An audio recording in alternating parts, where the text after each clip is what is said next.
Amazing. We're live. Good evening, everyone. Welcome to Friday Night Lives. My name is Keshav. I've got Mark and Sean with me. Boys, let's wave to everyone and say hello. Good evening. Welcome, everyone, to Friday. We've made it through the week. I hope everyone's week's been fine. Mark, how's your week been? It's been more than fine, actually. It's been cracker. That's good. Very good. That's always good. As well. So we're enjoying lockdown as much as we can and keep crushing it. That's beautiful. And Sean, what about yourself? The same as always, cranking along, keeping busy. I'm surprised we made it here given how busy we are, and I think it was funny that Mark missed our last episode because he was actually spending face time with a client. So we were there sitting down and we realized the whole episode went by because Mark was too busy doing what he does best, which is onboarding new clients. So well done, Mark. Well done, Mark. My pleasure. It's clients come first. That's for sure. That's for sure. So we're live today, guys. Excuse us if if it's a little awkward. This is our first live as a team together. We're trialing out this new amazing software that the marketing team has found for us. So shout out Ryan, shout out Anna. Amazing job, guys. I'm very, very excited to see what comes out of it. Well, today's is episode 1. Today's topic is going to be properties versus shares. It's the oldest argument ever made, that whether people like properties or whether we like shares. Look, everyone here has an opinion, and everyone's opinion is important to us. Whether you're pro property or you're pro shares, doesn't matter. Let us know what you guys think. Today, we're just going to have a little bit of a discussion around that and just share a few stories and ideas around the both of those topics. Now, if you missed our episode 0, which was our pilot episode where Sean and I, Mark missed that episode, unfortunately, because he was actually working, unlike Sean and I at the time. We actually discussed the biggest loser in the Australian market and what you get from sitting on the fence. So if you missed that episode, please give us a comment. Try and look for that episode. If you're listening to us or watching us live, wherever it is, you must watch that episode. It was a cracker episode. We actually covered some really, really interesting things. Now, if you are new, you don't know who we are. My name is Keshav. I help people invest in real estate. I've got Sean. He helps people invest in real estate. And I've got Mark. He helps people invest in real estate. So yes, shares versus property. You know that we're going to have a little bit of a bias when it comes, but we've got facts. We've got reasons for this bias today that we are going to cover. So if it's your first time, welcome, warm welcome. A big hug from me and the team. And if it's your second time and you watched a little bit of us before, welcome back. You know exactly what this episode is going to look like. If you haven't hit the like, subscribe, whatever button, wherever you're consuming it, please do. That really helps us and supports us. So talking of shares versus property, Sean, let's get started with you, mate. I would love to know your thoughts, and let's start this conversation, shares versus properties. So tell me a few stories. Well, you know, when you're talking about shares versus property, it's such an age-old argument, right? You've got the big guns coming out. Everyone's got their own natural biases. Keeping it completely as objective as possible. Obviously, there is no right or wrong answer here. There are people that are heavily leaned towards shares that have done really well, and there are people that have leaned towards property and have done really well as well. I suppose the idea or the stance that I take and that we take as a team is that shares gives you one added element of power that property gives you one added element of power that shares doesn't, which is something known as the power of leverage. And I know we talk about this on a daily basis, right? Power of leverage, where you can leverage 4 different things: other people's time, other people's experiences, other people's skills. But the most important thing is leveraging other people's money. And I'll get some banter from the guys that love shares talking about the fact that you can actually leverage with shares, right? 50%, sometimes 70% with a great track record in the form of margin lending, which is super risky, but you've got to have.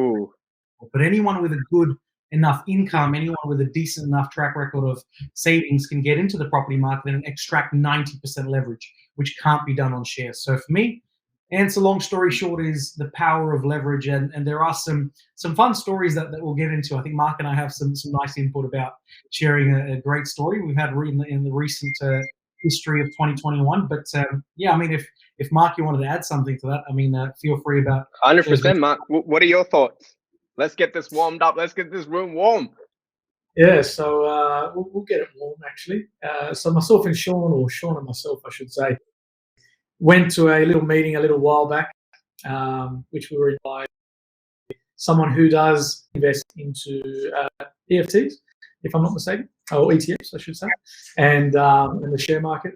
And he took us on a big, long, winding road about, how to be mentally committed to it and whatnot. And we thought, okay, we'll give the guy the time of day, we'll listen to him. But the long story short is that we walked away with a couple of hefty fines on the cars.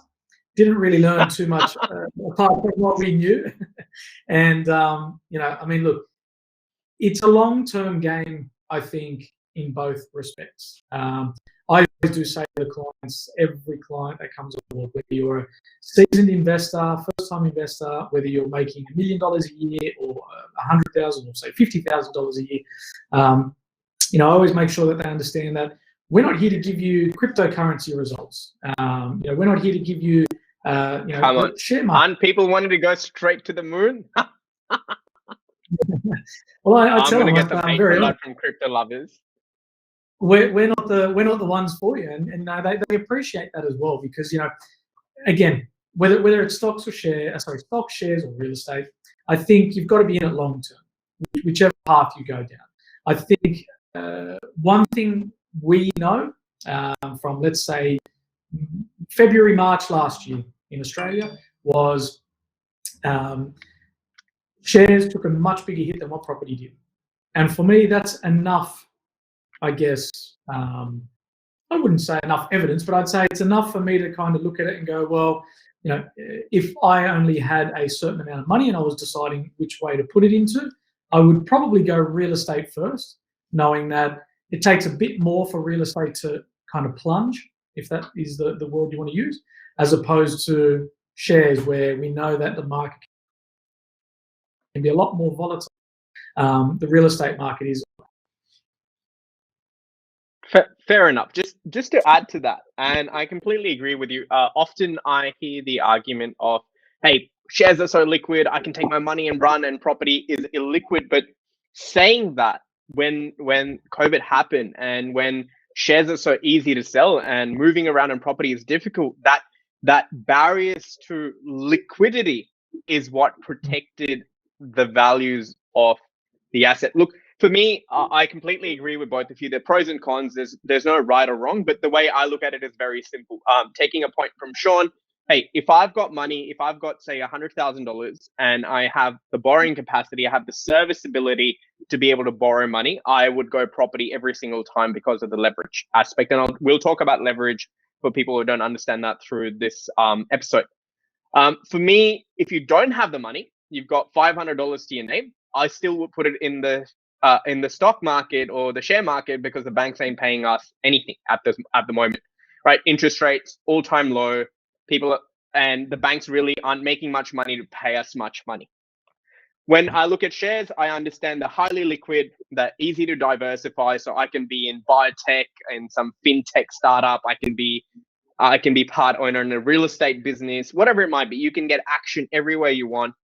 And there's low transaction fees. So for example, I don't need to pay stamp duty every time I buy a share, which I understand. But what I also understand is the share market is quite volatile, right? So a lot of people's super sometimes gets cut into half when there's a movement in the marketplace. Selling stocks, very much like real estate, have the same capital gains problems, right? Sometimes you can get away on your investment property if you move into it and it's your principal place of residence for all purposes, right? And potentially it's emotionally driven. It could, I find them really volatile, where they're big players like your Elons and your Amazons, where one wrong tweet would shake up the market, versus if I had an opinion about a certain suburb, I don't think a certain suburb would overnight lose $500,000 of its value. Now, for me, when it comes to real estate is obviously, we've got a bias towards it, but I understand real estate from a context of Australia, right?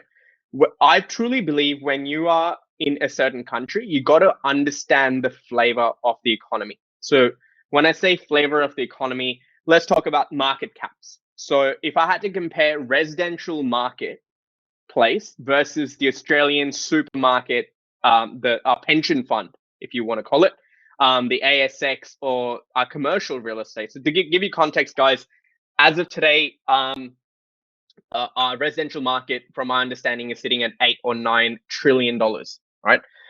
I saw this really interesting article on with this boom that we've had. And then the Australian super, in comparison, is sitting at around that 2 trillion mark.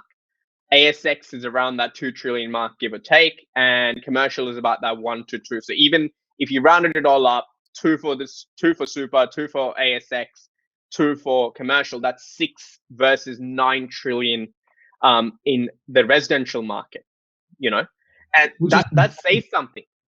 That says something. So that's not, and think about it. So all of these decisions, all of this money parked in the certain section of wealth creation has been people's choices.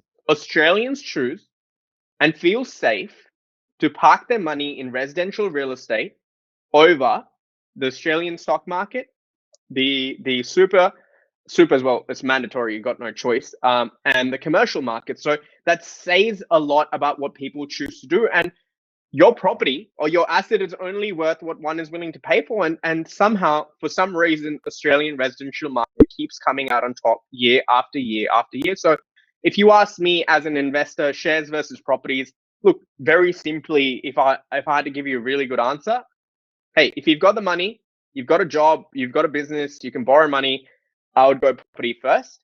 If you don't have the money, you're trying to save up a deposit, it's not going to harm. If you know what you're doing, you're not being a clown, you're not trying to get rich quick, you're not trying to go to the moon, then 100%. Shares could be a thing. Low barriers for entry. You're a student, you're in uni, you're in year 12, put $200 a month in an ETF in one of your Vanguard. That's better than leaving it in the bank. That's what I'll say. And you know what's so funny? Mark was talking about this story about how we were taken down the rabbit hole by one of these clown investors who had more than $500,000 in his share portfolio that he generated in 6 years, that we realized was just because of 6 years of parking all of his disposable income into the market, and he averaged about 20% growth. Big whoop. When you're looking at 20% growth into the share market, he felt like he had to train us on mindset when we train people on mindset on a daily basis. That's the first thing. Second thing was, when you compound leverage into it, I could have on the spot given him a snapshot of saying, okay, let's go back in time. So if you started with 80 grand in shares, let's take that 80 grand and buy the property 6 years ago and see what the return on property would have been. His only argument to that was that property is not really passive income. So there are a few gray lines around this 100%, but we're not one of those property crews that would go around telling people, hey, don't do shares or don't do ETFs, right? The idea is that, yes, having a bit of a healthy balance is great. Mark and I talk about this all the time. We love dabbling into shares on the side. But here's an interesting question for the both of you. If you're only given one asset class for the rest of your life to invest your money into, with shares versus property, which one are you choosing, Mark? Cryptocurrency.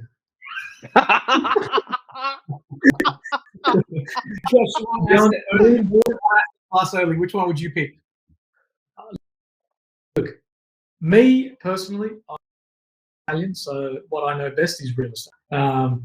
It's what I've been grown up and taught, and it's what I've parked most of my money into. So for me, it's real estate. Not trying to be biased, but that's what I would choose.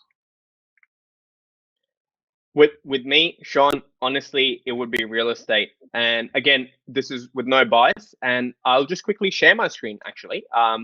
And just to what you've just told us, there's I'm literally going on this website online. I'm just going to wait for it to load up so everyone can see it.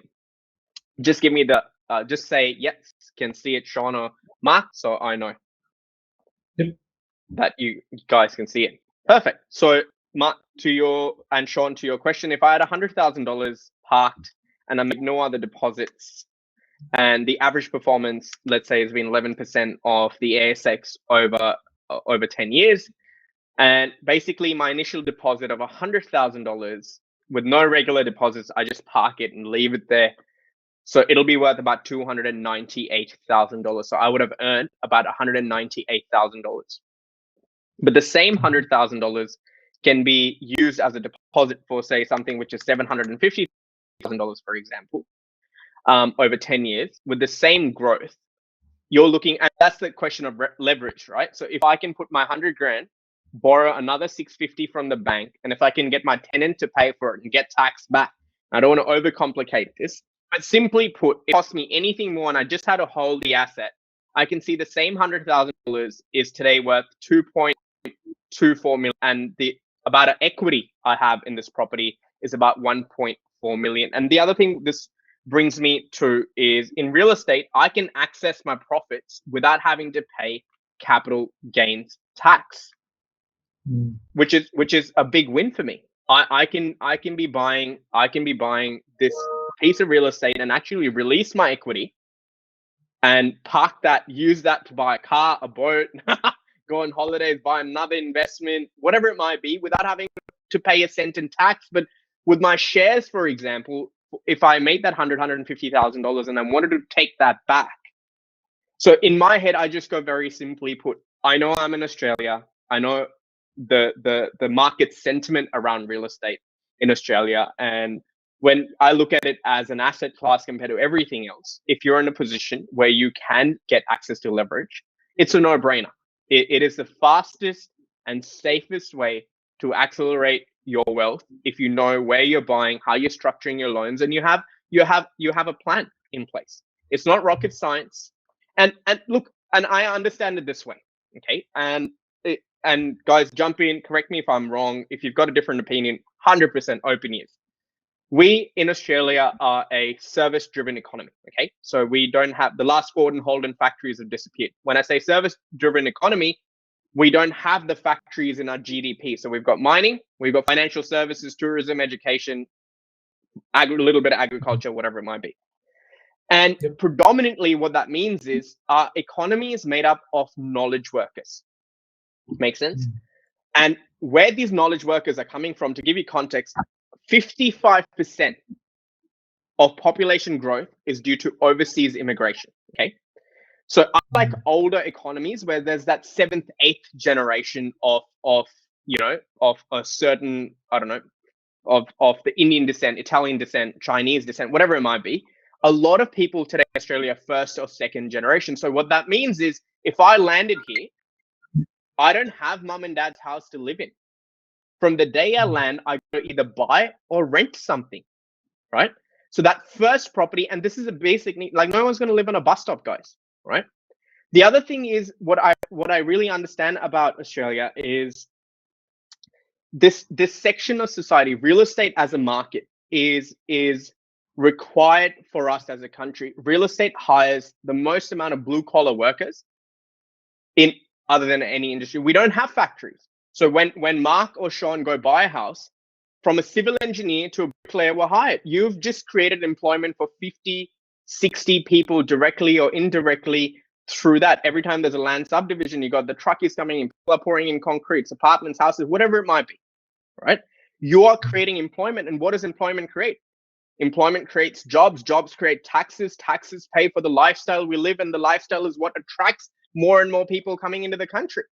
So why would I not park my money in an asset that the government favors, the people need, and is the spirit, is the soul, is the crux of a country that is predominantly growing in knowledge workers,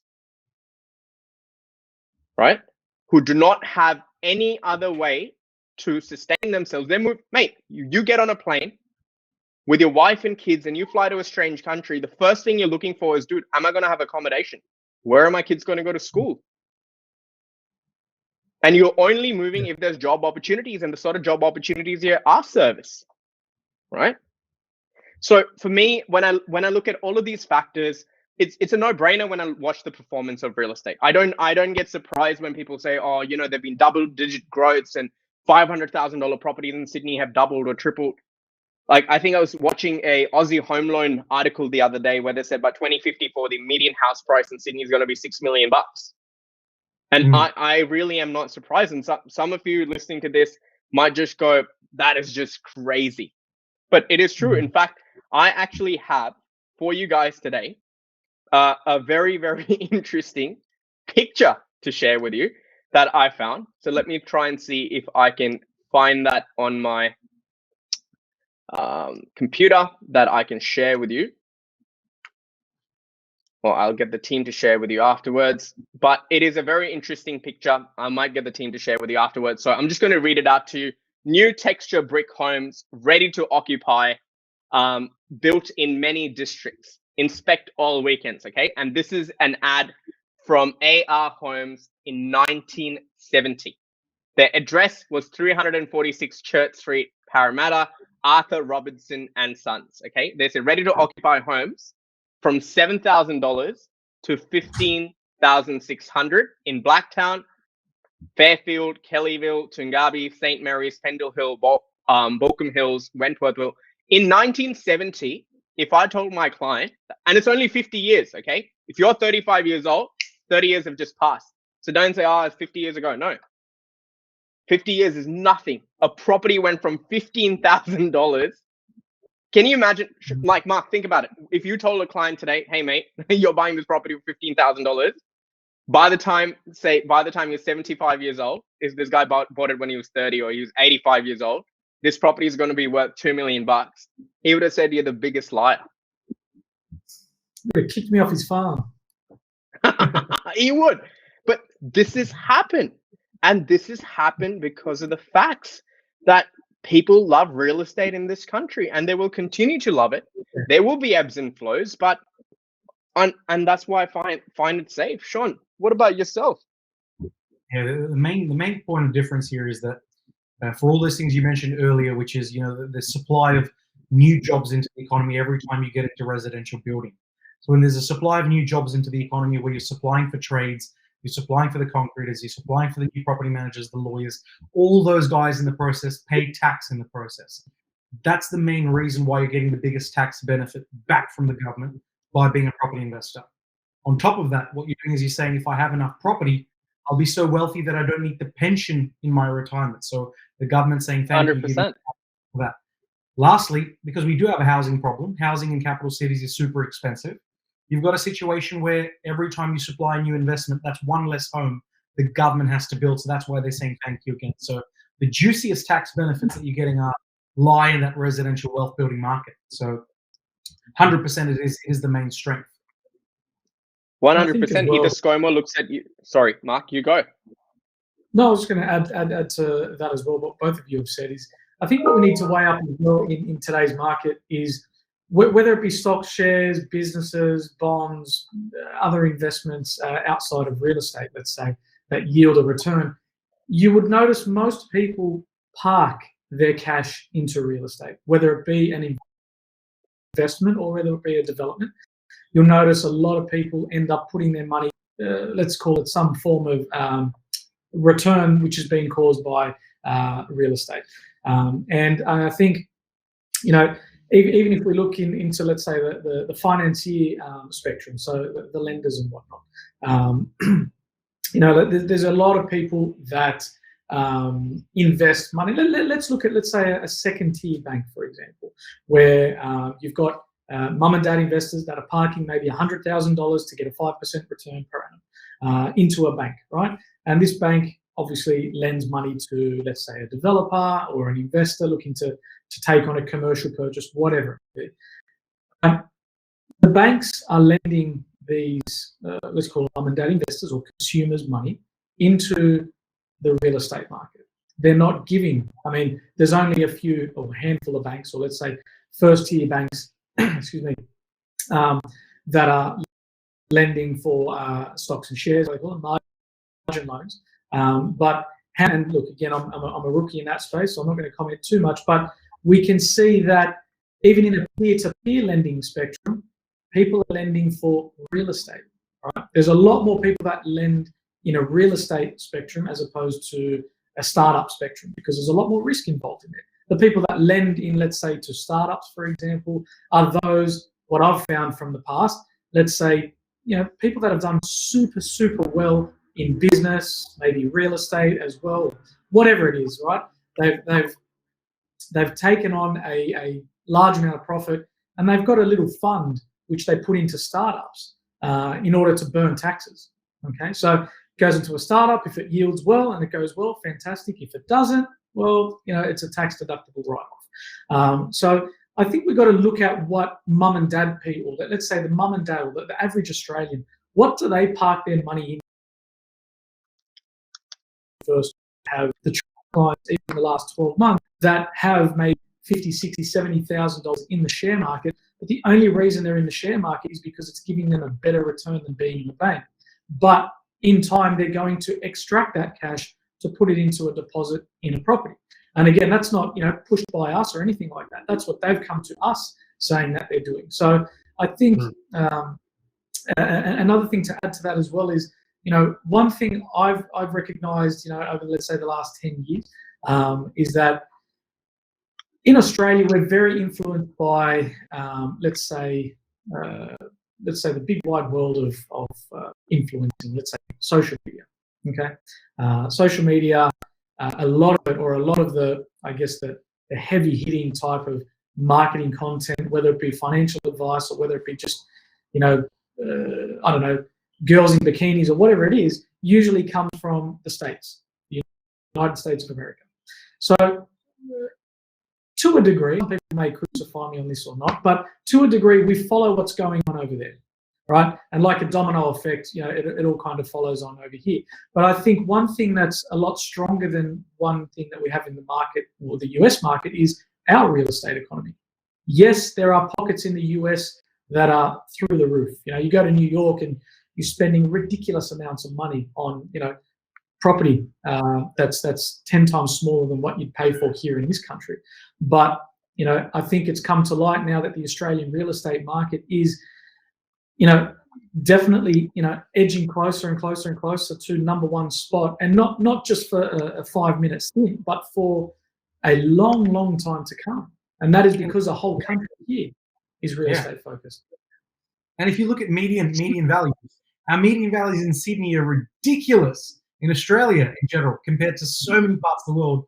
Like, I think if you're looking at Greater New York, we have them beat by a bit. So obviously keeping the Upper East Side out of the equation, you're comparing Upper East Side with the likes of things like Vaucluse and Double Bay the way we have over here. But I mean, if you're just looking across the board, 40 minutes, 45, 50 minutes out west, houses, matchboxes for $1 million. Tell me, the US doesn't even have that. It's ridiculous.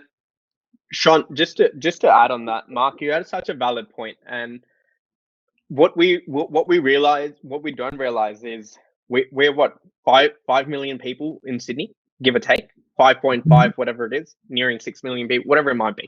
New York is a 10 million people city. We're not too far away. COVID put a spanner in the works, and where I'm sitting right now, I genuinely, I'm very excited. Now, again, I have a bias because I have exposure in the marketplace, and people who don't are really feeling this. There's this huge stress out there saying, shit, how are we going to even buy our own home? And I understand that, appreciate that. But once the borders open up, this is no borders open up. This is mid-pandemic, what we're experiencing. Once the borders open up, I wouldn't be surprised if he came to me and said, hey, properties in Sydney are as expensive as New York, or even more expensive. Their houses in Potts Point selling for $100 million. I don't know if you guys have seen that show on Amazon with the eastern suburbs and these listings. People are buying $20, $30, $40 million homes like they were nothing, right? And often we get in our own head and you think everyone's circumstance is very similar to yours or your friends, but it's not true. In the greater economy today, there are people running different races, and people who are in a position to do something are doing something. Hence, property market is moving so quickly. The rise has only been because someone has gone out there, Mark.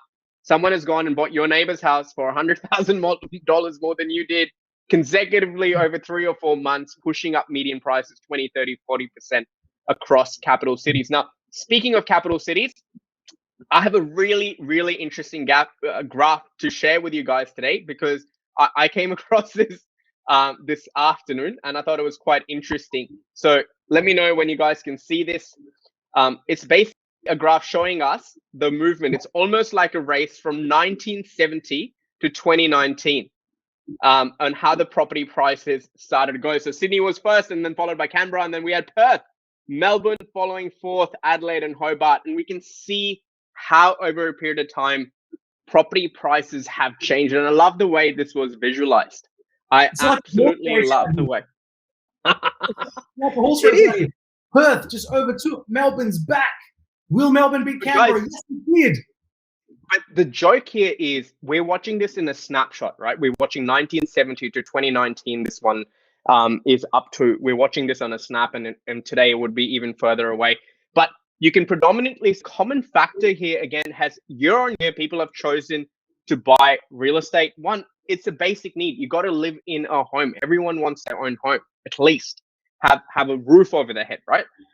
The second thing is you can see how various cities have moved up and down. Canberra, even though it doesn't have the population or the infrastructure or the employment that other major capital cities might have, but Canberra, people in Canberra earn more money per head than anywhere else in Australia, and they've had the most secure jobs. And you can see that reflect with the pollies. They're controlling the real estate market quite well, doing really, really well for a country, for a city that is got less than one third the population of any other big capital city. And we can see there in 2003, there was a little bit of Darwin and so on and so forth, but Sydney was always leading the pack, and we could see that others followed suit because money did migrate domestically.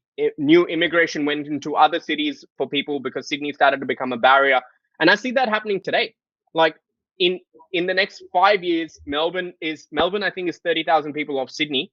Melbourne has very similar jobs, opportunities, very much like Sydney, and Melbourne's going to soon overtake Sydney in population, and Melbourne is tracking in prices, according to me, at least 5 years or 7 years behind Sydney. So if people who are sitting here today and going, shit, I've missed the boat, and it's really, really hard, and they're trying to save up this deposit, guys, today, by the time you save up $250, $300 to buy a property, the ship has sailed. The only way to play catch up is to park your money in other income generating assets, get that leverage working for you, because you're just chasing your tail otherwise.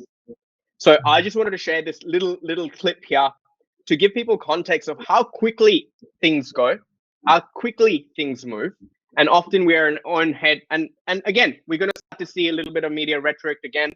And I'm going to publicly say this, give it till February next year. We're going to talk about the boom going bust, the market crash. These geniuses who predicted the 40% crash come out of the woodworks and say, now is the time. I think they just want to come out every single time and sell news articles. And that's what's going to happen. For me, it's very simple. If you are in the marketplace, you are someone who's looking to buy shares versus properties, there's no right or wrong. Understand your investment strategy, understand what your financial outcome. What financial outcome do you want? Understand what sort of assets do you want to control, and really be very, very clear with that, and understand your financial position. So again, I said if you're someone who's got $1,000 to your name, don't worry about real estate at the moment. Don't worry about it. It's okay. You're better off parking it in shares. But if today you're someone who's been sitting on the fence, getting splinters in the backside, don't be scared. Don't be nervous.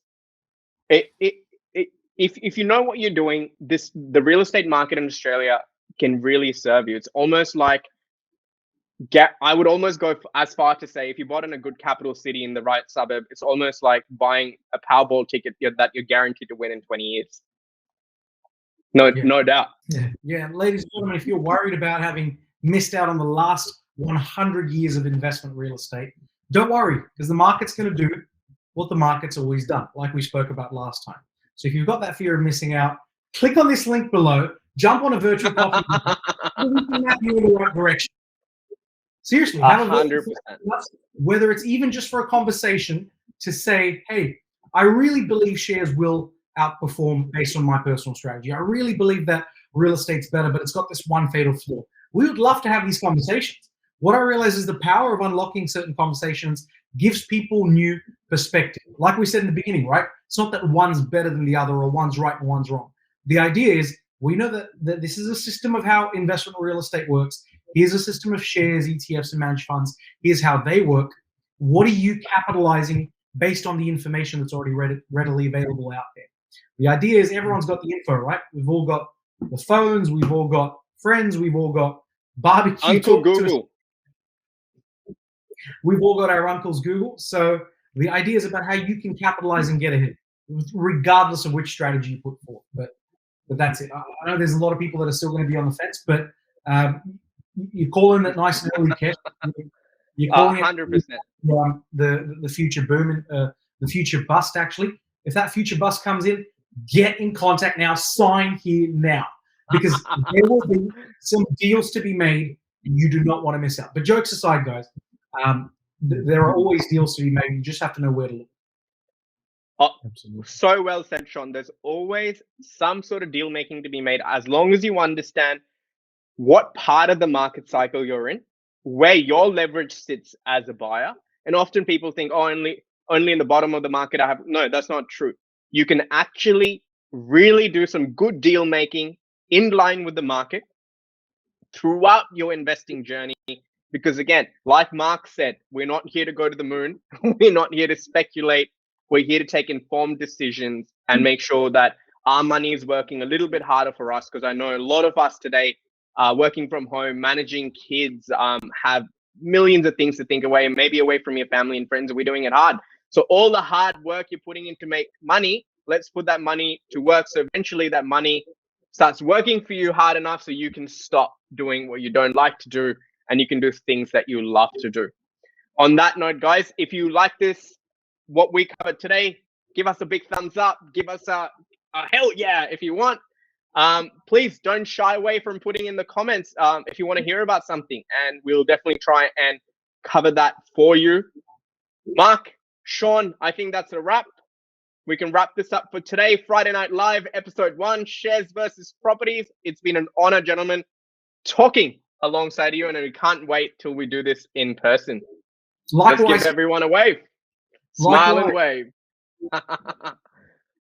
See everyone. Have a good weekend. Have a great weekend, everyone. Bye.